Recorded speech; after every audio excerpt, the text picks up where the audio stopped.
Yo dije, me voy a morir con mi hija de 20 días, ¿yo por qué me vine a hacer esto lejos?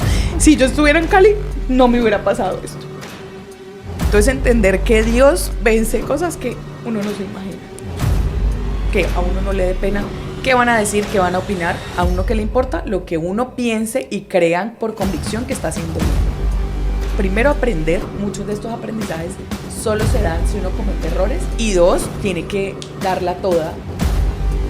Si pueden sacar un niño adelante, pues mucho más van a poder sacar un emprendimiento, un negocio, un trabajo. Todo lo van a poder lograr.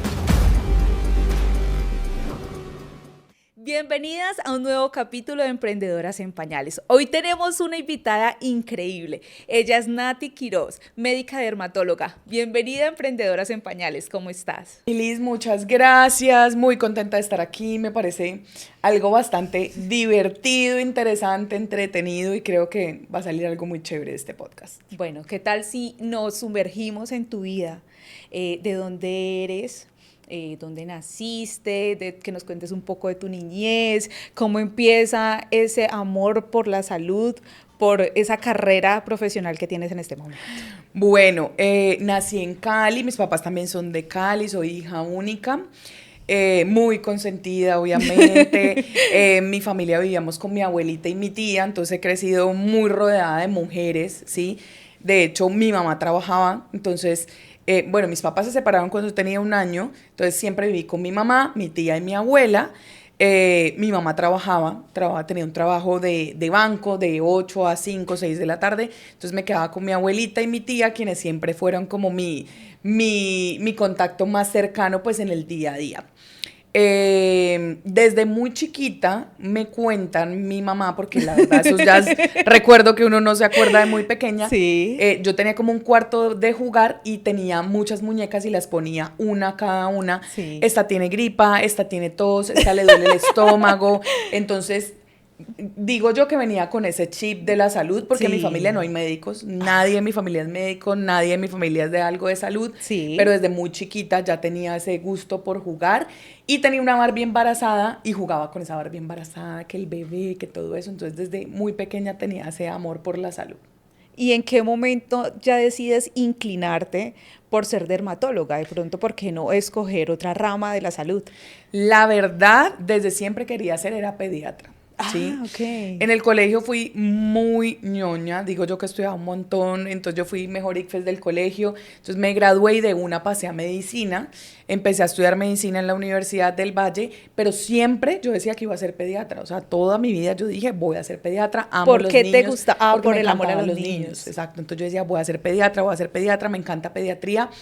Cuando uno empieza las clínicas ya en la universidad, cuando ya digamos está en la parte práctica, uno escoge electivas, y todas mis electivas eran en pediatría. Entonces yo hice electiva en neonatos porque me encantaban obviamente prematuros, recién nacidos. Sí. Yo decía, esto es lo mío. Y solo cuando en 5º año roté por dermatología, uno tiene que rotar en las diferentes especialidades, roté por dermatología, dije, esto como que me puede gustar, porque uno nunca antes de eso ve dermatología en medicina. Ok. En el internado, que es el último año de medicina, uno escoge una electiva de 1 mes, que es como lo que te gusta, lo que te parece chévere, para uno rotar. Entonces yo me fui a Argentina, a la Universidad de Buenos Aires, a rotar en dermatología, y dije, pues esto como que me gusta, Mejor me dicho. gusta más. Sin embargo, el enfoque, digamos, de la Universidad de Buenos Aires es muy clínico, ¿sí? Muy de enfermedad de la piel. Entonces dije, me puede gustar, pero igual te seguía con el amor a la pediatría. Me gradué ya como médica y empecé a hacer el rural. Mi rural fue aquí en Cali, en Confande, entonces me tocaba consulta externa. Y muy cercano trabajaba con pediatras, y la verdad vi cómo era el día a día del pediatra. Yo dije, les toca duro. Yo no quería hacer turnos, yo eso sí lo tenía claro, soy muy mala para trasnochar. Todo el mundo me dice, ¿cómo estudiaste medicina sin trasnochar? Yo no trasnochaba, o sea, trasnochaba ya cuando me tocaban turnos en el hospital, pero antes yo estudiaba de día, temprano, los sábados, lo que sea, me organizaba muy bien en mi tiempo para no trasnochar, porque soy mala para trasnochar. Y cuando ya hice rural dije, esto no me gusta ya de la vida del pediatra. Y me presenté a la especialización, que a uno le toca hacer un examen, compite con muchas otras personas, a dermatología, y pasé de una. Entonces, también, ya el camino Dios me fue llevando en ese proceso de ser dermatóloga. ¿Y en qué momento decides no trabajar para una clínica como tal, sino hacer tu propia clínica, o sea, ser emprendedora? ¿En qué momento dices, me gusta definitivamente la dermatología, pero como que ya hacer turnos, trasnochar, depender como tal de un sueldo, no me gusta tanto? Bueno, la vida me fue llevando de cierta forma porque yo alcancé a trabajar para unas clínicas reconocidas de Cali desde la parte estética. Unas jornadas, digamos que cuando uno se gradúa uno tiene varios trabajos porque no Sí. hay ninguno que te coja 100%, siempre uno trabaja por turnos como especialista y así funcionan la mayoría de especialidades en Colombia. Pero desde que yo estaba en R3, que significa el último año de dermatología, Sí. dado que tengo muchos amigos, contactos y todo eso, mucha gente ya me decía, ve, yo quiero ir a que me atendas. Entonces, desde antes de graduarme, yo ya tenía consultorio por horas que me alquilaba otra de mis compañeras. Ok. Y antes de graduarme, yo ya tenía mi consultorio, digámoslo así, particular. En Palmira me salió un trabajo también que era semi particular, o sea, era consulta externa para pacientes. Y allá también dije, necesito empezar a hacer consulta particular porque muchas veces el paciente quería otros procedimientos, otras cosas. Entonces, digamos que el camino me llevó a que, por la necesidad de los amigos, de la gente, de tantos contactos, empezar a ejercer como particular. Y poco a poco fui soltando las horas de la clínica con la que trabajaba y me quedé ya luego full como emprendedora pues en mi consultorio donde atendía solamente yo, ¿sí? Ya el emprendimiento grande como Cell fue más adelante, o sea, yo me gradué como dermatóloga en el 2016. Sí. Empecé a trabajar como dermatóloga gracias a las redes sociales, fue un boom, porque en esa época que yo me gradué, en el 2016, apenas estaba empezando como Instagram, TikTok Y todavía no desde el sonaba. principio le diste la importancia que se merecen Sí, las redes sociales. Usted dijo como que esto apenas está iniciando, yo voy a comenzar con toda. sí, total, yo dije, aquí, pues primero porque me gusta, o sea, yo me gozo, yo siempre le he dicho, son mis pacientes, o sea, yo no lo hago por vender, sino porque a mí me encanta enseñar. Yo me gradué, bueno, uno de los trabajos que tuve apenas me gradué de dermatóloga fue de profesora de la Claro. Javeriana de medicina. Y siempre me han querido meter de profe, ya luego como me volví emprendedora, pues dije, no, o sea, o profe o emprendedora, no puedo hacer las dos cosas al mismo tiempo, pero siempre me gustaron mucho las redes sociales. Y algo que yo en estos días les contaba en TikTok era que ustedes no imaginan lo criticado que era un médico especialista en redes, o sea, ay no, qué boleta esta persona, porque eso no se usaba en esa La época. doctora de redes. Exactamente, entonces yo me acuerdo mucho que en esa época hice un video de las mascarillas que ahora pues, todo el mundo conoce que son de esas mascarillas frías que se Sí. levantan en la piel. Eso no se usaba en esa época. Yo hice un video, me acuerdo, para Instagram y me tocó ver, por cosas de la vida, de un celular de una amiga a un poco de colegas, Ay, Dios amigas mío. cercanas, burlándose de ese video. Ay, qué boleta, ¿cómo hace eso? Qué horrible, Se no le le bajó da el pena, yo no sé estrato. qué. Y yo decía, a mí no, desde ahí yo empecé a pensar, a mí esto no me importa, o sea, yo no estoy haciendo de contenido para ellas, yo estoy haciendo el contenido para mis pacientes, para el que quiere aprender, para el que dice, ve, ¿qué es eso que yo me lo quiero hacer? Pero entonces en ese momento no pensaste como en renunciar en las redes sociales, en decir, no, de verdad de pronto esto me trae desprestigio, ya no me van a tomar en serio, sino que por el contrario pensaste, no, yo lo quiero hacer para informar, si de pronto ellas no son mi público, está bien, pero yo lo quiero seguir haciendo, ¿sí? Total, total. Siempre dije eso. Dije, primero me gusta, me lo gozo. Segundo, a mis pacientes les gusta porque muchos de mis pacientes llegaban por Instagram, por videos, por recomendaciones, porque alguien le había mandado el video, porque no sabían que existía cierta enfermedad o cierta cosa en la piel y conmigo lo empezaron a aprender. Y de ahí empecé a crear como esa fuerza, esa capacidad de decir, al que le gusta bien, al que no le gusta también. Creo que gracias a Dios con el tiempo creé una comunidad muy, digámoslo así, que cree en mí, entonces los comentarios negativos son muy pocos, son mínimos, entonces eso también me hizo como que yo hago el contenido para las personas que quieren aprender, que les gusta o que son mis pacientes. Y Entonces, ya. mejor dicho, y es que hasta el momento lo veo, uno siempre ingresa a tus redes sociales y siempre hay un consejo. Siempre hay una información y si te vas de vacaciones y si tienes un niño y si de pronto tienes que aplicarle, o sea, siempre hay una recomendación, esa información de valor, que es lo que llamamos ahora que todo el mundo quiere recibir. Sí, total. Obviamente vendo servicios, que es lo que yo hago en el día a día, pero si ves, 99,9 es contenido de valor. No soy Sí. capaz de vender algo sin explicar qué beneficio puede tener, y casi todo es contenido del día a día, de lo que necesita una mamá para cuidar sus niños, lo que queremos aprender para la persona. Yo le digo, yo hago mucho contenido para la persona que nunca va a poder ir a un dermatólogo, porque sabemos que los especialistas en lugares lejanos, incluso de Colombia, es muy difícil tener un dermatólogo. Entonces, para ese tipo de personas también trato de hacer ese contenido de esa persona que no va a tener acceso a un dermatólogo. Bueno, y entonces te gradúas, ya cuando te gradúas ya tienes un consultorio, ya empieza la gente a buscarte. ¿Cuántas sedes en este momento tienes de tu clínica? En este momento tenemos 5 sedes. Tenemos 4 en Cali y una en Palmira. Contemos cómo fue la experiencia de esa primera sede. ¿En qué Bueno, momento se aperturó? ¿Por qué lo esa hiciste? historia es súper bonita porque, bueno, mi esposo siempre ha sido emprendedor, mi esposo es economista, él siempre ha tenido negocios diferentes, él tuvo un hotel, tuvo un restaurante en Estados Unidos, él siempre ha sido emprendedor, yo no vengo tampoco de familia emprendedora. Mi mamá me decía, yo me acuerdo, ni una rifa, o sea, no me des ni una rifa para vender porque yo no sé vender nada, o sea, yo cero me criaron ¿Pero con porque te una. daba pena o No, mi mamá porque...? no le gustaba Ah, nada que ok. tuviera que ver con ventas. O sea, ya te decía, ni una rifa. O sea, mi mamá trabajaba en un banco, su Y trabajo ya. era un banco. Pero ella decía, de hecho, por ejemplo, en los bancos las metas son vender cuentas. Y me decía, no, a mí que ni me pongan a vender porque yo no sé vender nada. Yo no tenía alma emprendedora cercana a mi familia. Claro. Mi esposo sí era emprendedor. Cuando yo empecé a trabajar, mi esposo empezó a ver cómo me estaba yendo de bien. Él me decía, vení, ¿por qué vos seguís trabajando para esa clínica si tenés el consultorio lleno? Andate para tu consultorio. Y mi respuesta era, pero es que este es mi trabajo fijo, o sea, este es mi ingreso fijo asegurado. Yo decía algo que era súper chistoso. Yo le decía, ¿y si necesito un préstamo? Es más difícil que me presten de emprendedor, de independiente, a que si tengo un sueldo. O sea, ellos me dan mi carta laboral y me decía, ¿en serio estás pensando en eso? O sea, Y que creo que eso lo piensa el 90% de las personas que están empleadas y quieren dar ese paso a emprender, pero que dicen, uy, pero es que esto ya lo tengo fijo, pero si voy a emprender, no sé cuánto tiempo me vaya a demorar para poder llegar a este no. pago o un poco más. Total, yo pensaba eso, hasta que llegó un momento en que vi, primero que el consultorio obviamente estaba lleno, las citas estaban ya varias semanas, meses incluso, Y que la gente te buscaba era a ti, iban era por total, ti. entonces ya tomé la decisión, me fui solo al consultorio, el consultorio me empezó a ir súper bien, yo tenía mi asistente, trabajaba con una esteticista, nos iba súper bien, cada vez se ampliaba, llegaba a momentos de 3, 4 meses la cita, o sea, estaba Oh, full, y fue pandemia, ¿sí?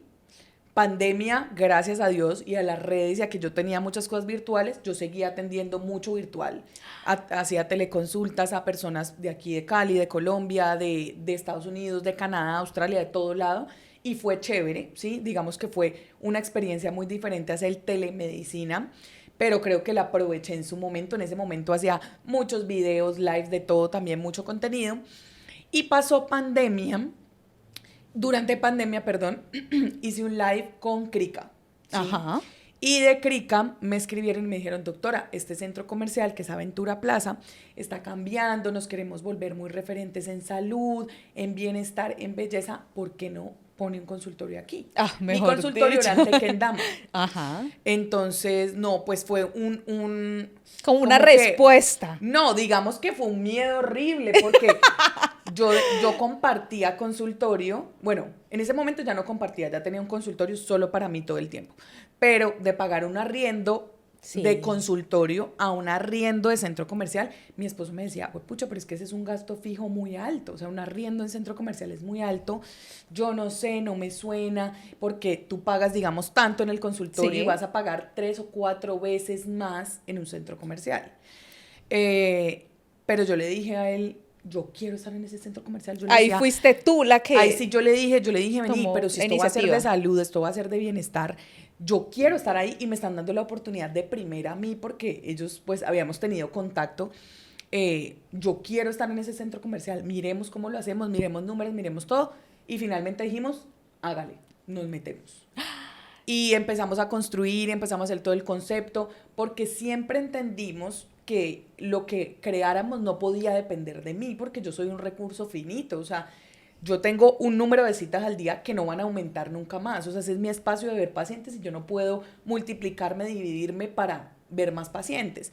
Entonces entendimos que teníamos que crear un concepto en el cual fuéramos varios dermatólogos, varias esteticistas con la misma filosofía, con los mismos procedimientos, con la misma forma de manejar los pacientes. Y así fue que se creó Self, ¿sí? Self es parte del concepto de amor propio, de autocuidado, de que la persona que se siente mal por tener acné, por tener vitiligo, por tener alopecia, quiere sentirse mejor y busca ese autocuidado, pero de la mano de profesionales y expertos como somos los dermatólogos, que somos expertos en piel, pelo y uñas. Y así fue que se creó Self. Entonces la primera sede fue Aventura y tiene toda esa historia detrás de el miedo, del susto, de las ganas, del emprendimiento, ahí sí, de empezar a crear algo totalmente nuevo, un nuevo logo, una nueva marca, todo lo que implica detrás de esa marca y ya. Y en abril de hace 3 años abrimos Self Aventura. ¿Cómo comienza ya en la parte de dinero? ¿De pronto ya tenían un capital ustedes para decir comenzamos esto o recorren de pronto algún préstamo en un banco? No, teníamos ahorros. Teníamos ahorros y con los ahorros fue que creamos el primer emprendimiento. Ahí no pedimos préstamos, sino que teníamos como que desde siempre hemos sido súper ahorrativos. Mi esposo y yo decimos que en realidad somos muy ahorrativos. Obviamente en lo que uno puede, pues de su día a día cada uno ahorra lo que puede, pero sí teníamos como ahorros predestinados a algún emprendimiento y pues entendimos que ese era nuestro emprendimiento, que era con lo que éramos profesionales, porque siempre uno quiere emprender, pero a veces emprenden cosas que tú no tienes ni idea, ¿sí? Sí, Y que tú esto no era controlas. emprender en algo que obviamente pues yo era experta en lo que estábamos haciendo y en lo que queríamos crear. Obviamente ya el concepto del spa facial era algo más nuevo porque uno de dermatólogo no lo crían o no le enseñan todo esto extra que uno puede hacer por el bienestar de las personas, de la piel. Entonces todo eso lo fuimos creando con el grupo incluso de esteticistas que trabajaba conmigo en ese momento, todos los protocolos, todos los planes, obviamente todo revisado, avalado, mirado en el detalle por mí. Y por eso todos nuestros rituales son avalados por dermatólogos, porque cada paso a paso, cada producto, todo lo que se utiliza, pues es revisado por nosotros. Cuando uno a veces comienza ese emprendimiento, uno empieza a hacer de todo, ¿no? Entonces a veces es la recepcionista, la doctora, pero también es la que barre, también es la que trapea. ¿Qué importancia o qué importante es poder delegar cada una de esas cosas? Sí, es muy duro delegar y yo digo, sobre todo cuando somos médicos especialistas, es difícil ser jefe. ¿Por qué? Porque tú estás metido en un consultorio y muchas veces no te das cuenta de lo que pasa afuera. Entonces yo siempre, digamos, a mis colegas que son emprendedores de salud, les digo, tienen que tener una mano de apoyo afuera porque es que tú estás metido en un consultorio, ¿sí? Estás todo el día, o sea, mi labor es atender pacientes. Entonces, si yo estoy 8 horas del día en el consultorio, yo no sé si mi secretaria atendió bien o no atendió bien, Claro. o recibió bien o no recibió bien, o incluso cosas que pasan que te roben, ¿sí? Entonces, siempre tienes que tener una mano de apoyo, una mano amiga, alguien, así sea un amigo que trabaje contigo. En mi caso era mi esposo el que estaba pendiente del resto de cosas, de todo lo legal, de todo lo administrativo, de todo lo de números, que uno tampoco muchas veces lo sabe. Y lo más importante para delegar es entender qué punto ya tú no puedes manejar. ¿Cuál es de pronto esa ficha clave para ti en el cual tú tienes que estar siempre ahí como mirando para poder que el negocio crezca? Yo hago mucha parte de las redes, ¿sí? Pues como me gusta, lo manejo, parte de las redes siempre estoy pendiente, esa es como una de mis labores principales. Hago también algo de mercadeo porque también miro ideas y cosas con las que podamos crecer, pero mi parte fuerte es toda la parte científica, o sea, todo lo que hay detrás de ya la atención específica en el servicio. Entonces, por ejemplo, con el grupo de dermatólogos que tenemos, si yo me actualizo, nos actualizamos todos. Entonces, todo lo que yo aprendo, yo lo mando al grupo para que todos lo vean. Si hay un producto nuevo, nos compartimos, incluso si otro va a un congreso, alguna actividad que no estamos los demás, nos compartimos. Entonces, la parte científica obviamente será mi fuerte y con mi equipo de esteticistas siempre estoy pendiente. Uno, de los rituales, los protocolos que hacemos y dos, si hay cualquier tipo de complicación. Obviamente en salud cualquier cosa puede pasar, algún paciente se puede irritar, algún paciente se puede inflamar, entonces yo soy la encargada de ver ese tipo de casos. Obviamente somos varios dermatólogos, los dermatólogos también están pendientes, pero digamos que la parte final de cualquier cosa que pueda ocurrir soy yo. Si en este momento una mamá está, wow, yo sé que sorprendida con todo lo que nos has dicho, pero quiere emprender, ¿cuáles serían 3 recomendaciones de las cuales desde lo que has vivido le podrías decir para que se arriesgue? Bueno, lo primero es perder el miedo al que dirán.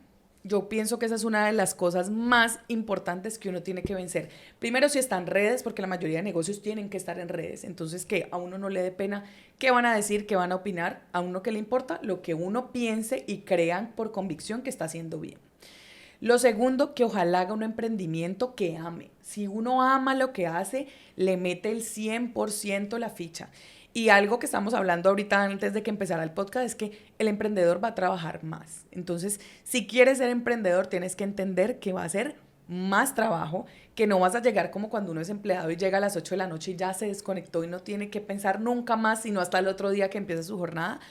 Es 24/7 casi el trabajo de emprendedor, que van a ser duros los primeros meses, pero que si le metes la ficha te va a ir bien, y que te asesores de personas que te puedan apoyar en el emprendimiento. Yo siempre digo que cuando uno está rodeado de emprendedores, a uno le va mucho mejor. Uno tiene más contactos, tiene otras formas de ver la vida, otras formas de solucionar los problemas. Entonces, esos 3 serían mis consejos para un bien que quiera. Yo sé que muchas de las mamás que nos están escuchando puede que no tengan esos ahorros que tú nos dices que obviamente junto con tu esposo tenías.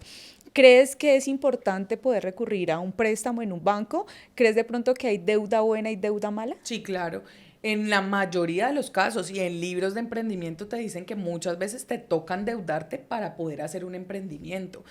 Y que tienes que ver, uno, pues tu posibilidad de pago, porque tampoco te vas a endeudar en algo que creas que no vayas a poder pagar.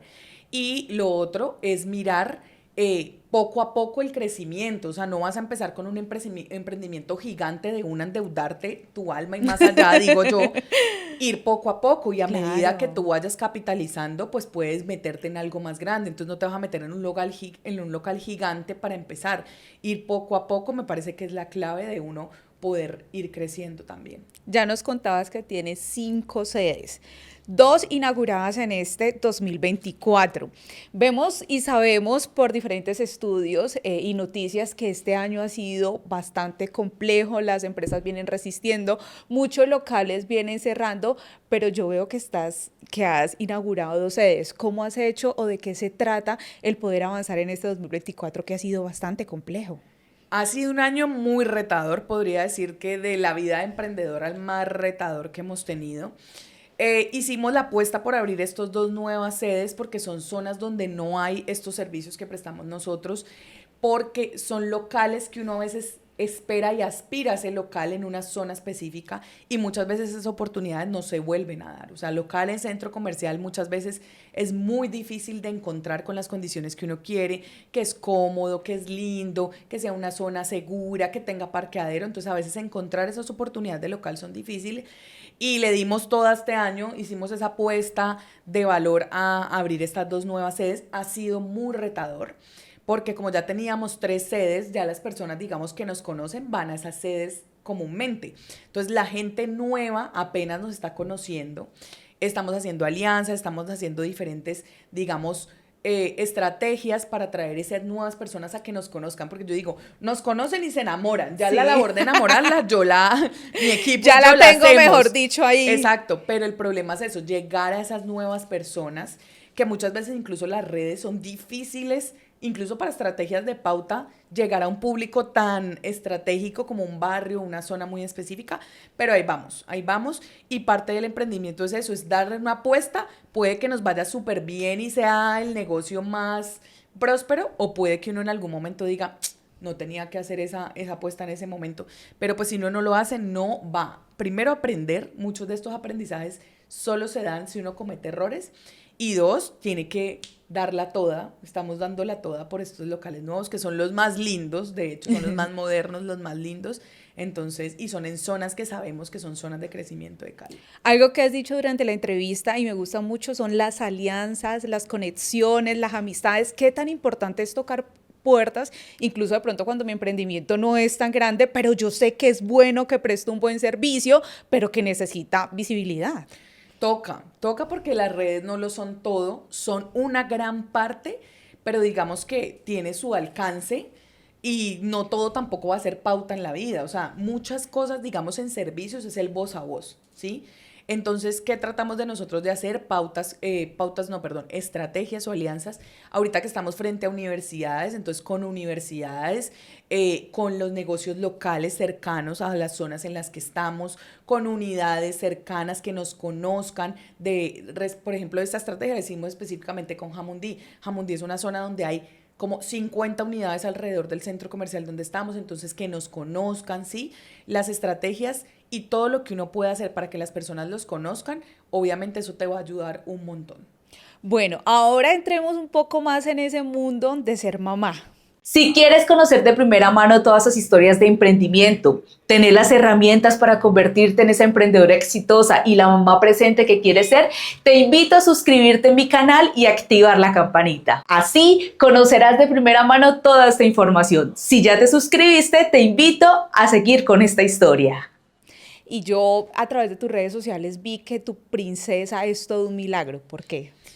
Bueno, yo me casé en el 2016, ¿sí? Entonces voy a cumplir este año 8 años de casada. Vaciamos, disfrutamos, gozamos de ser esposos sin ser padres. Y llegó un momento, mi esposo siempre me lo había dicho desde que nos casamos, que quería ser papá. En algún momento de mi vida yo dije, no quiero ser mamá, yo me veo perfecta, o sea, estoy perfecta en un buen momento académico, en un buen momento de trabajo, yo así estoy bien. Pero ¿por qué lo pensabas? De pronto porque decías, me mantengo como muy ocupada y sé que obviamente un niño necesita tiempo, necesita espacio, atención. Total, era eso, porque mi trabajo era de 8 a 6 todos los días, sábado también incluso trabajaba, entonces yo decía, no, yo estoy perfecta como estoy muy cómoda. Mi esposo me dijo, ojo, usted y yo cuando nos casamos hicimos un negocio y usted me dijo que íbamos a tener hijos. No se le olvide esa pequeña cláusula del contrato. No, literal, y él me dijo, así sea, así nos toque adopción, yo quiero ser papá. O sea, él me lo dejó supremamente claro. Y yo dije, no, pues primero, claramente es cierto, era un acuerdo de matrimonio que habíamos llegado, pero decí que pasaron unos meses y yo ya dije, quiero ser mamá, o sea, ya me siento en un momento que yo digo que llega una etapa también en la vida que uno dice, pucha, ya tengo chequeado trabajo, tengo chequeado matrimonio, como que uno siente que le hace falta algo más y yo decía, no, ya me siento preparada para ser mamá. Cuando yo dije que me sentía preparada como buena médica, me fui al médico a que me hicieran muchos exámenes y yo me pedí un examen especial que se llama hormona antimuleriana. Ese examen mide la reserva de óvulos que uno tiene. Y me salió súper bajito. Me salió como para alguien yo tenía 33 años en ese momento, me salió como para alguien de 45, ¿sí? Una reserva de óvulos súper mala. Yo se lo llevé a mi ginecólogo y me dijo, no, tranquila, eso no te azares. Pero yo igual como médica me quedé con la angustia y varias personas de mi familia, 2 primas, ya habían hecho tratamientos de fertilidad. Entonces yo le dije, no, dame el contacto de tu médico, era un médico de Bogotá, yo quiero que me mire estos exámenes. Él me hizo consulta virtual, miró los exámenes y me dijo, no, o sea, esto es de ya. O sea, si tú no haces algo ya, tu probabilidad de tener hijos es mínima. Viajamos, empezamos tratamiento y él me dijo, te toca fertilización in vitro, que es básicamente traducción para las demás personas. Te colocan medicamentos para estimular tus ovarios a que produzcan más óvulos y poder extraerlos, unirlos con el espermatozoide y ya tener un embrión para implantar. Más o menos ese es como el proceso. El proceso es costoso y más que costoso a mí me parecía que implicaba muchas cosas emocionales que ya les voy a explicar. Yo empecé todo el proceso, hicimos todo el proceso en Bogotá y de todo el proceso de estimulación solo quedó un embrión, ¿sí? Que eso es como un tiro al aire porque es muy difícil, lo normal es que puedan quedar 6, 7 embriones, que de hecho por eso hay tantos embarazos múltiples, porque uno por minimizar, digamos, el chance de perder la oportunidad, se ponen 2 o 3 al mismo tiempo. Claro. Pero a mí me va a quedar uno y el cuento fue que fue pandemia, ¿sí?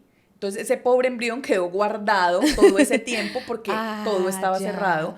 Y de hecho el doctor en Bogotá fue uno de los últimos en abrir. O sea, pasaron 8 o 9 meses después de tener el embrión para poderlo implantar. Apenas abrieron, pasó pandemia, me lo implantaron, pero no funcionó. Entonces esa carga emocional es súper dura porque implantado el embrión, tú ya crees que estás embarazado. Sí, claro, ya y psicológicamente ya empieza a pensar cómo se va a llamar, qué va a hacer, qué voy a comprar, en qué voy a hacer, todo es inevitable, tu mente ya vuela casi en cuándo está la universidad del bebé. Pero cuando no funciona, obviamente es como una depresión súper dura. O sea, ¿se siente como una pérdida? Total, se siente como una pérdida y la parte emocional es muy heavy. A mí eso fue lo más duro. Mucha gente dice que los medicamentos, que ponerse las inyecciones, todo eso, a mí eso no me implicaba nada. Pero la carga emocional sí fue muy dura porque yo decía, pucha. Y en esos momentos uno piensa, pero Dios, en serio, hay gente con niños en el semáforo. Sí, total. Y uno quiere uno, no pide más. Y no poder, duro. Esa parte fue heavy. Claro, porque uno dice, ya estoy ilusionado con ser mamá, mi esposo está allí, pues obviamente también los dos cogidos de la mano, hemos hecho todo el proceso y no funcionar. Sí. Pero ¿cómo sigue el proceso? Porque hoy tienes una princesa preciosa. Sí, después de eso, hablamos con mi esposo y dijimos, ¿será que hacemos otra vez este proceso? Yo le decía, me parece horrible, duro. Bueno, importante, en Bogotá había apoyo psicológico para todo el proceso, entonces de pronto eso ayudaba un poquito a uno a hacer el duelo, a uno a hacer todo eso. Pasó un tiempo y dijimos, vamos a volverlo a intentar. Empezamos el proceso y contexto era la época más o menos del paro, ¿sí? Que fue una época, para mí fue horrible. Porque yo vivía en Ciudad Jardín y nuestro local es Ana Ventura Plaza y esa zona, si se acuerdan, fue la zona de la guerra, o sea, fue horrible. Eso era como la división de Cali, Ciudad Jardín y el resto de la ciudad. Esa zona fue de las peores zonas en las del paro. Entonces estábamos empezando nuevamente el proceso del in vitro y cuando uno va a empezar ese proceso le toca hacerse una prueba de embarazo antes de empezar para que te den unos anticonceptivos que te regulan el ciclo y luego las inyecciones. Eso fue un viernes y ese viernes yo dije, me voy a tomar la prueba para empezar el proceso otra vez. Ya había hablado con Bogotá para empezar el proceso cuando me tomó la prueba de embarazo positiva. Era una de Profamilia, mala. Yo le dije a mi esposo, ay, Dios mío, ¿por qué me compraste esto? Si esto es súper malo, esto no funciona. Andate a la droguería y comprame una Clear Blue. Ajá. Cuando me compró 2, positiva. Mi primer pensamiento, que no les puse en contexto de eso, era que mis trompas estaban tapadas ambas. Además de que tenía la reserva de óvulos súper mala, mis trompas ambas estaban tapadas. Entonces, cuando yo vi eso de positivo, dije, pucha, tengo un ectópico, un embarazo ectópico, me va a morir. Y en esos días del paro la salud estaba súper complicada, uno no podía salir, no había nada de salud. Yo dije, no, me va a dar una peritonitis, me va a morir. Fue lo único que yo pensé. O sea, como que en el momento no reaccionaste. No, ni me emocioné. No, yo dije, tengo un ectópico, se me va a romper una trompa, me va a morir, me va a dar una peritonitis. Entonces yo llamé de un amigo ginecólogo y le dije, creo que estoy embarazada, no vas a decir nada obviamente, pero necesito que me mires porque yo tenía las trompas obstruidas, o sea, yo creo que es un ectópico. Mi amigo tenía consultorio en Jamundí y nos tocó ir hasta Jamundí para podernos hacer la ecografía. El cuento fue que mi amigo me hace la ecografía y me dice, pues para las semanas sí está el embrión en el útero, pero no tiene fetocardia y para las semanas ya debería sonar. Así que no te emociones. Ay, Dios mío. Pero si les digo, algo dentro de mí decía, no te creo, yo sé que todo está bien. Y yo en realidad me fui tranquila a pesar de lo que él me había dicho. Pero ya ahí estabas de nuevo ilusionada, o claro, estabas tratando como de, por favor, no te ilusiones porque mira lo que pasó, mira lo que puede pasar y todo eso. Total, estaba como emocionada, pero no te emociones, así como, no te emociones mucho. Ya la semana siguiente me tocó ya la cita en Imbanaco con la ginecóloga y me dice, no, está bien, tiene fetocardia, está intrauterino, todo está bien, pero no te emociones, tú ya te pasó esto, tú te diste un in vitro, tú no te emociones. Entonces todo el proceso inicial. ¿Y qué decía tu esposo? O sea, ¿cuál era la posición de él? En shock, como que yo no lo dejaba emocionar, o sea, no, como yo le digo todos los científicos, yo le decía, no, hay que esperar, entonces él no lo dejaba emocionar. Entonces esperamos y yo le dije, yo me quiero hacer el examen genético, que es el que te hacen en sangre, que te dice el sexo y todo, que se manda por fuera del país. Entonces nos hicimos ese examen y en realidad nos tocaba esperar las 12 semanas, 12, 13 semanas para que llegara ese examen. Ese examen le llegaba a mi mejor amiga, que era la que iba a hacer la revelación de sexo. Y yo nada más cuando le llegó el examen le dije, decime que todo está bien, por favor, decime que todo está bien. Todo está bien. Y yo, ya, nos podemos emocionar. Desde ya nos podemos emocionar. Cuando llegó ese examen, apenas le contamos a nuestros papás, ya teníamos 3 meses, 12 semanas, apenas le contamos a nuestros papás, no, pues la emoción más Obviamente, yo soy hija única, mi esposo solo tiene un hermano, entonces no hay bebés en la familia de nosotros. Entonces eso fue la emoción, todo el mundo lloró, todo el mundo la felicidad, pero igual le decíamos, no digan nada, esperen, esperemos que todo siga bien, todo vaya bien y ya. ¿Te Ya, esa fue dieron la historia. maluqueras? ¿Te dieron algo? No, nada, No, tuve un nada. embarazo perfecto. Así, no me dolió una uña, trabajé hasta cuando quisimos, porque pues nosotros tuvimos un plan de irnos del país a tener a mi hija por fuera, pero trabajé súper bien, no me dolió nunca nada, no me hinché, no fue perfecto. El embarazo fue perfecto, el posparto fue horrible, pero el embarazo fue perfecto. Entonces hablemos de ese posparto. Bueno, mm, el contexto fue que, como les conté, mi hija fue, nos dimos cuenta que estábamos embarazados en medio del paro, que fue una situación muy, muy, muy dura para el que estaba en el día a día viviendo eso. Y mi esposo me dijo, no, ella tiene que nacer por fuera del país. Yo no, basado en todo ese contexto, dijimos, ella tiene que nacer por fuera del país. Entonces nosotros nos fuimos desde octubre para Europa, viajamos como todo un mes en Europa, súper embarazada. ¿Cuántos meses tenías de embarazo allí? Pues eso fue octubre, ella nació en enero, o sea, tenía 7, más o menos, 7 meses. Pero como a mí no me dolía nada, yo estaba perfecta, entonces viajamos como un mes por Europa de vacaciones antes de ya pues establecernos para cuando fuera a nacer Ítala. Y me fue súper bien.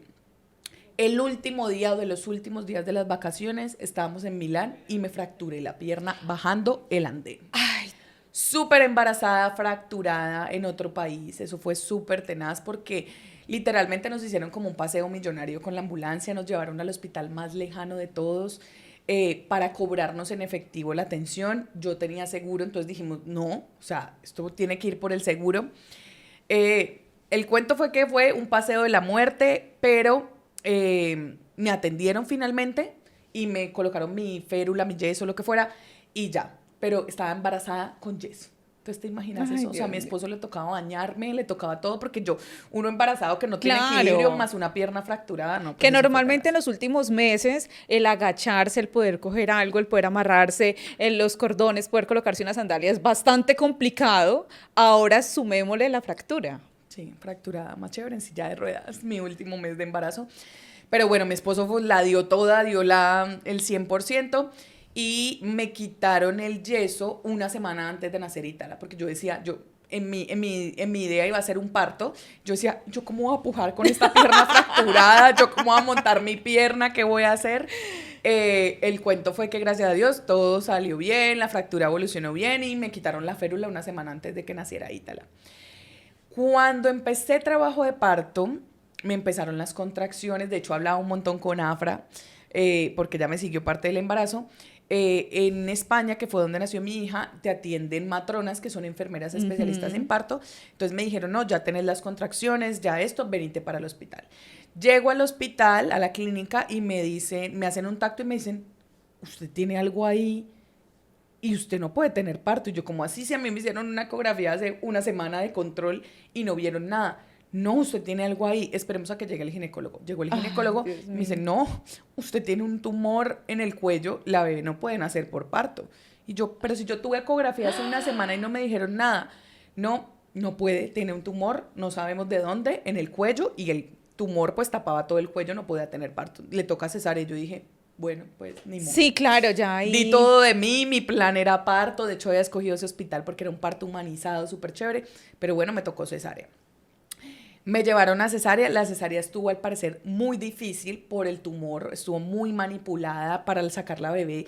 Y cuando yo leo las notas de cirugía decía que habían tenido que hacer muchas estrategias para poderla sacar, coger incluso no forceps, otra pieza que no me acuerdo en este momento, para poderla sacar. Y ya, yo salgo de la cesárea, Ítala sale perfecta, todo súper bien, linda, me la pasan de una, todo. Pero yo salgo con dolor que no te imaginas. O sea, a mí me dolía del cuello a los pies. Yo le decía a mi esposo, no me puedo mover. O sea, me duele todo, me duele todo. Él me ponía a la bebé para lactar, pero yo casi no me podía mover del dolor, porque la cesárea Claro, finalmente habían tenido que había hacer. tenido que manipular un montón. Allá te dejan hospitalizado 3 días por la cesárea. Yo todo el tiempo tuve dolor, todo el tiempo. O sea, esos 3 días todo el tiempo tuve dolor. A los 3 días ya habían vacunado, todo ahí, tala, ya salimos de la clínica, pero yo seguía con dolor en casa. Como yo nunca había sido mamá y no había tenido cesárea, yo decía, este es el dolor normal. Yo de hecho llamaba a una amiga que había tenido bebé días antes y yo le decía, ve amiga, ¿la cesárea duele? Sí, amiga, duele horrible. Yo dije, Sí, es normal dentro del dolor que se debe tener sentir. cesárea, la cesárea duele.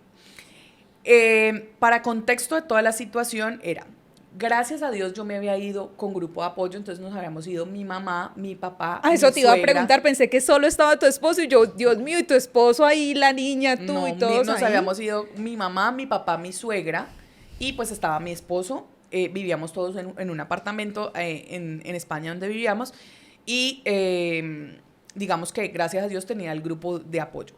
Pero yo llegué a la casa y yo seguía con mucho dolor. Estábamos de hecho en invierno, además de todo, porque para cuando uno es de tierra caliente, el invierno implica que no es igual.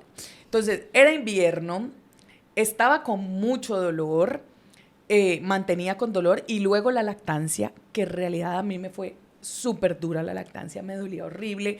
Yo la única forma que podía lactar era ponerme una pezonera para poderle dar, Sí. era la única manera, y extraerme porque sí me salía con el extractor, pero fue muy duro el proceso. Yo estaba con asesoras de lactancia aquí, Afra me apoyaba de todo, igual no estaba directamente pues allá en España, pero decía todo, pero la lactancia fue muy retador. Por eso yo digo que cuando romantizan y dicen que la lactancia es un acto hermoso, claro que es un acto hermoso, pero muchas veces implica Sí. dolor, un pezón sangrando, o sea, una cosa dolorosa. Para mí fue esa experiencia de dolor. Y sumado a eso, yo me sentía muy mal. O sea, si yo te digo, yo veía esos días grises. Para mí los días posparto fueron grises, duros, yo quería llorar, yo me sentía mal, yo me pregunté muchas veces por qué me vine para acá, porque Claro. si estuviera en mi casa sería otro cuento, pero estar por fuera, enferma, pues maluca que me sentía y lejos de la casa fue duro.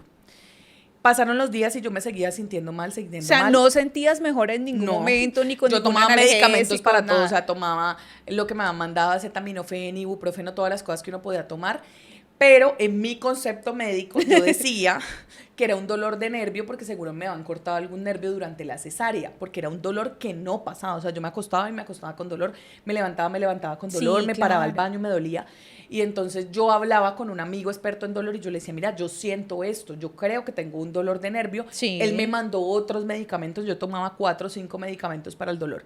Yo consulté la primera vez por urgencias y me dijeron, no, estás un poquito inflamada, pero no, tomaste antibiótico y chao para la casa. Ok. Pasó una semana, volví a consultar y yo le digo, sigo con dolor. No, la respuesta del doctor fue, mamá, es que una cesárea son 7 capas que te cortamos en tu cuerpo. Eso duele, eso normalmente duele. Esa fue su respuesta. Y yo le dije, sí, pero yo tengo mucho dolor. O sea, el dolor No, y además como no se me nunca quita. antes habías tenido una cesárea, entonces a veces, como decías, pues uno no sabe si realmente es el dolor de la cesárea o pasa algo más. Total, total. Es decir, por más médica que fuera, no lo iba a saber porque nunca lo había Claro. vivido. Y ya la tercera vez me vio mi ginecólogo en cita de chequeo, el dolor se había como pasmado, como le dice la gente, como que se había parado un poquito. Él me vio, yo le digo, doctor, yo tengo dolor, yo sigo con dolor, sigo con molestia. Él me toma una ecografía y me dice, hay como algo de líquido, pero no, tranquila, todo está bien. Y yo ya me voy para mi casa. Pero decía a los 3 o 4 días hice fiebre. Y yo le decía a mi esposo, ¿será que me dio COVID? Porque también era época de COVID. No, y me mejor decía, dicho. mi esposo no es médico, pero me decía, Nati, o sea, ¿qué opción hay de que te dé COVID si estamos en cuarentena por la bebé? Nosotros vivíamos a las afueras, no teníamos contacto con nadie, No, nadie tenía mejor síntomas. Me decía, dicho. o sea, ¿qué opción hay de que tengas COVID? Yo Pero hablaba- ya tú no encontrabas como más Claro, yo, explicaciones pero ¿por para qué me todo va a lo dar que venía fiebre? Claro. Entonces yo sintiendo. le cuento a mis amigas médicas de mi grupo de la universidad, les digo, ve, tengo fiebre, estoy con fiebre. Ah, previo a eso, sí te digo, yo llevaba por ahí 3 días con escalofríos, pero como era invierno, Sí. yo decía, y yo le No preguntaba, lograbas yo diferenciar. le preguntaba a mi esposo y a mi mamá, ¿está haciendo frío? Sí, está haciendo frío. Y yo No, me iba, mejor me dicho. acostaba, me ponía la cobija, prendía el calentador del cuarto, todo, y yo seguía con frío. Cuando claramente algún día me tomé la temperatura, estaba con fiebre. Cuando ya les digo a mis amigas, tengo fiebre, ándate a la clínica. Y yo les decía, ¿pero para qué? O sea, ya me han visto 3 veces, no me han hecho nada, ándate a la clínica, ándate a la clínica.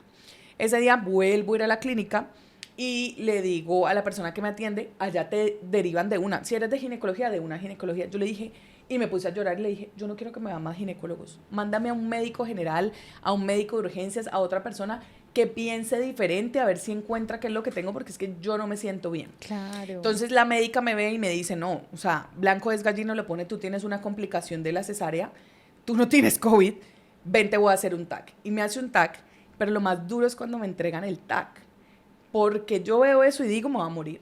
Eran 2 hematomas que se habían abscedado, infectado. Yo llevaba 20 días con eso. Dios mío, ¿y Y cómo yo no dije, se habían dado cuenta? en ese momento yo dije, me voy a morir con mi hija de 20 días. ¿Yo por qué me vine a hacer esto lejos? Si yo estuviera en Cali, no me hubiera pasado esto. Ay, Dios Fue mío. horrible. Mi esposo también solo lloraba y decía, pucha, se va a morir 20 días mi bebé. El cuento fue que me operaron. Sí. Gracias a Dios salí de eso. Yo ese día, yo decía, le recé a todos los santos, a todos mis familiares muertos. Yo, no me dejen morir. ¿Cómo va a morir con mi bebé tan chiquita? Claro. Y milagro además de todo. Y finalmente salí de eso. Claro. Me operaron, me hospitalizaron con ella y salí de eso. Pero bueno, hay algo que tú nos cuentas y yo me pregunto porque no hemos hablado y qué pasó con el tumor que tenías. O sea, no me lo sacaron nunca. Allá me dijeron como que no, tranquila. Luego cuando salgas del parto y de todo esto, te lo quitan. sí. Gracias. Pero no me lo quitaron, o sea, el tumor seguía ahí. El cuento fue que, listo, me operaron, salí de cirugía y yo, si les cuento, pasó otro milagro y fue que yo ese día solo lloraba y lloraba y lloraba y yo decía, me voy a morir No, porque claro. yo decía en mi mente, yo he visto estas complicaciones en pacientes y las peritonitis y todo eso es muy difícil de mejorar. Y llego yo llorando a cirugía y me recibe el anestesiólogo y me dice, mamá, no llores, tranquila, que todo va a estar bien. Y yo lo escuché súper colombiano y yo lo volteo así porque Por obviamente favor. estábamos con tapabocas todo y yo le digo, ¿usted es colombiano? Y me dice, sí, yo soy de Cali, yo soy de la Ay, Universidad no. del Valle. No, espérate.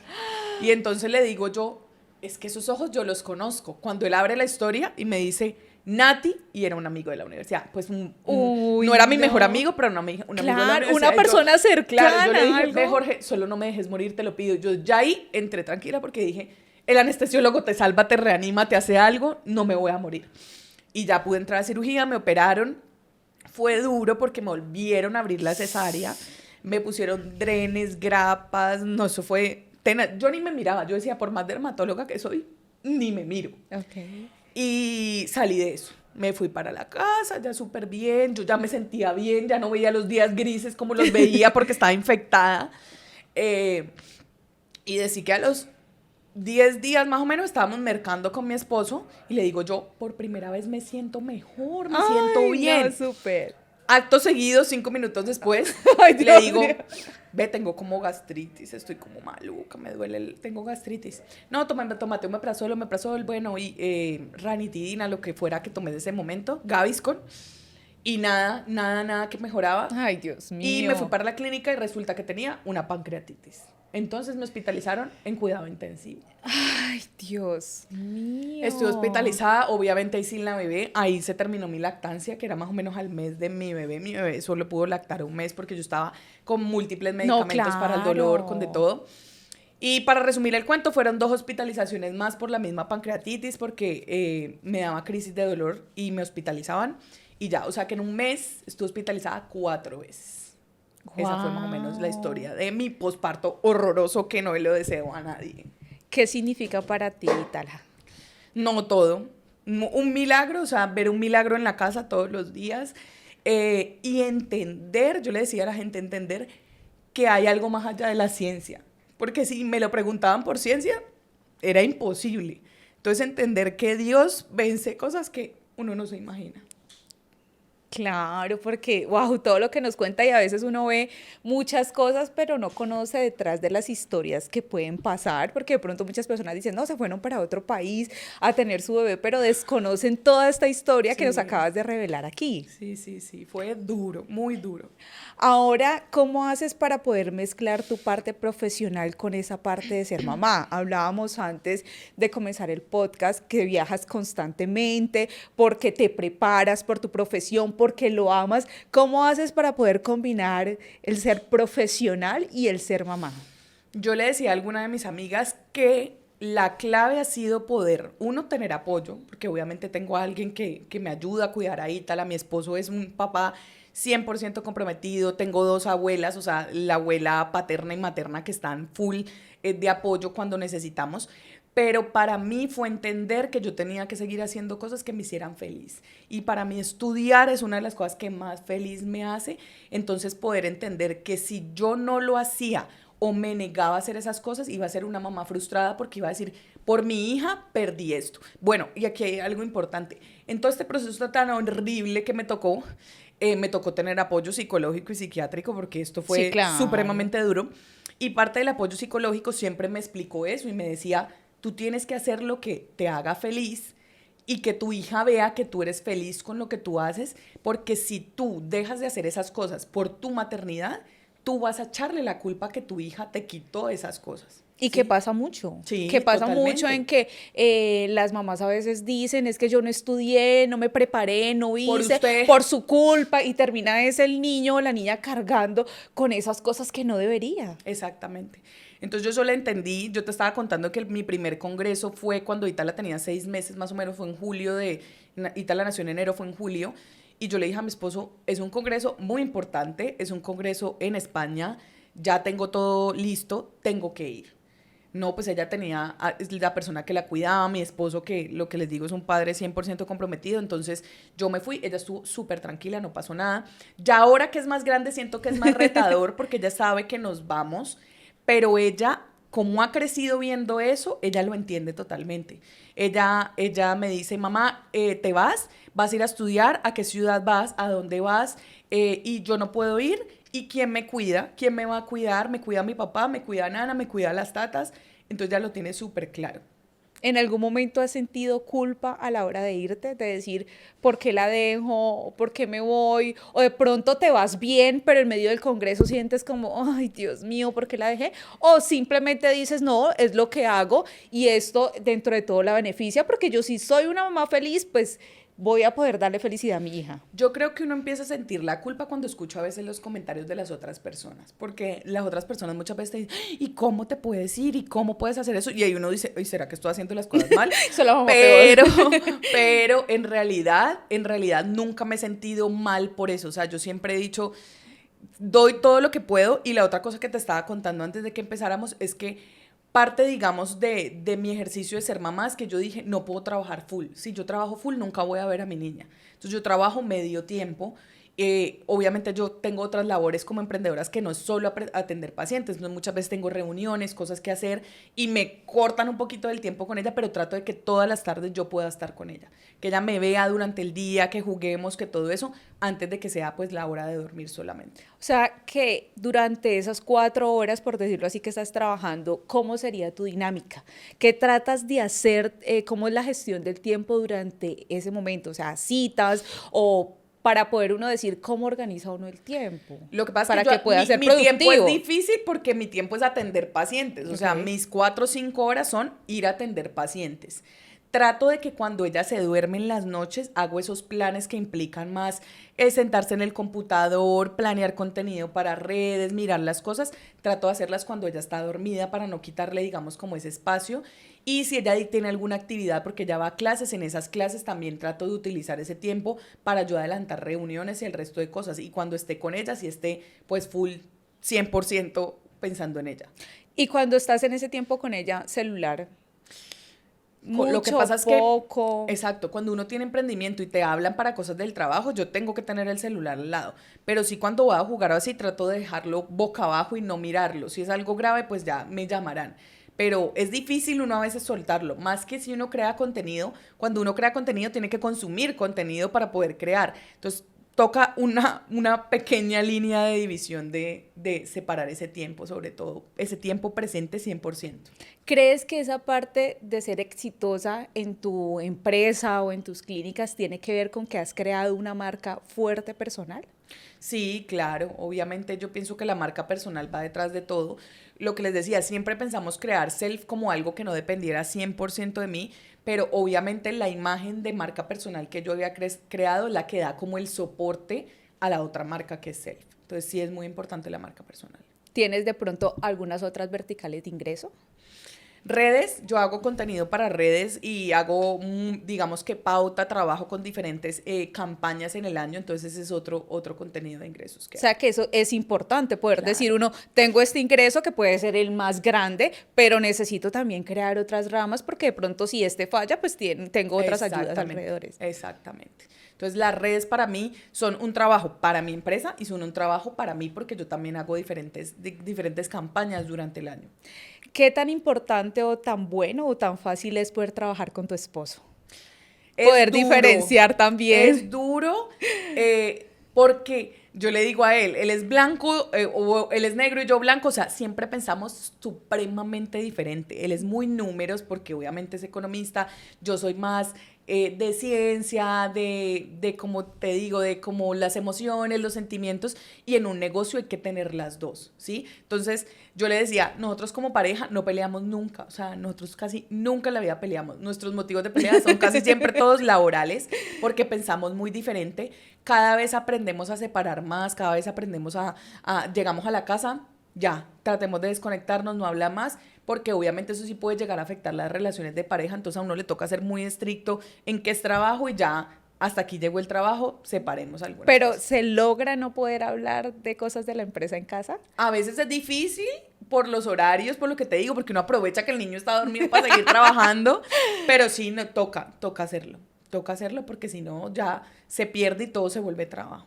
Nati, muchísimas gracias por este espacio, de verdad, por todo el conocimiento, por abrirnos tu corazón también con todo lo que has pasado. De pronto quieres dejar algún mensaje a esas mamás que nos están viendo, decirles algo para terminar. Que a las mamás que son unas duras, que me quito el sombrero ante todas las mamás, porque yo creo que somos demasiado fuertes y sobre todo en este mundo actual de poder ser mamás, de poder ser emprendedoras, de poder trabajar, de poder llevar una casa. Entonces, mi admiración total a todas las mamás y que todo lo que se propongan, si pueden sacar un niño adelante, pues mucho más van a poder sacar un emprendimiento, un negocio, un trabajo, todo lo van a poder lograr. Y a ustedes muchísimas gracias por llegar hasta el final de este capítulo. Recuerden compartirlo, suscribirse, dejarnos los comentarios acá abajo de cómo les ha parecido esta entrevista. Nos vemos en el próximo capítulo. Chao.